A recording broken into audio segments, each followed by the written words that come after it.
ખેડબ્રહ્મા તાલુકાના અગિયા ગામના રાઠોડ લક્ષ્મણસિંહ દિલીપસિંહ આરોપીને એક ચેક રિટર્ન કેસમાં 1 વર્ષની સાદી કેદની સજા તેમજ ચેકની રકમનો દંડ ચૂકવવાનો હુકમ કરતી ખેડબ્રહ્મા કોર્ટ. ખેડબ્રહ્મા શહેરના શીતલ સિલ્ક પેલેસના પ્રોપ્રાઇટર પ્રિન્સ સુરેશભાઈ શાહ અને અગિયા ગામના રહેવાસી લક્ષ્મણસિંહ દિલીપસિંહ રાઠોડના વચ્ચે મિત્રતાના સારા સંબંધો હોય, જેથી પ્રિન્સ સુરેશભાઈ શાહ પાસેથી લક્ષ્મણસિંહ દિલીપસિંહ રાઠોડે 2,52,000 હાથ ઉછીના લીધા હતા અને બાકીના વેચ પેટે લક્ષ્મણસિંહ દિલીપસિંહ રાઠોડે પ્રિન્સ સુરેશભાઈ શાહને બેંક ઓફ ઇન્ડિયા ખેડબ્રહ્મા શાખાનો 2,52,000ની રકમનો ચેક આપ્યો હતો.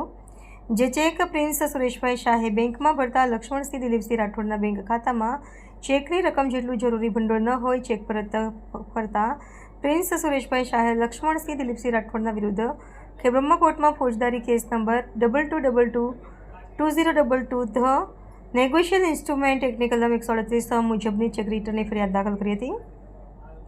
જે કેસ માહે ખેડબ્રહ્માના additional chief judicial magistrate Shri K G. Rathod saheb શ્રીની કોર્ટમાં ચાલી જતા ફરિયાદીના વકીલ શ્રી વિરલ કે વોરાની દલીલોને નામદાર કોર્ટે ગ્રાહ્ય રાખી લક્ષ્મણસિંહ દિલીપસિંહ રાઠોડને કસૂરવાર ઠરાવી 1 વર્ષની સાદી કેદની સજા તેમજ ચેકની રકમનો દંડ ચૂકવવાનો હુકમ કર્યો છે અને આરોપી દંડની રકમ ભરપાઈમાં કસૂરવાર કરશે તો વધુ 3 માસની કેદની સજા ભોગવવાનો પણ હુકમ કર્યો છે.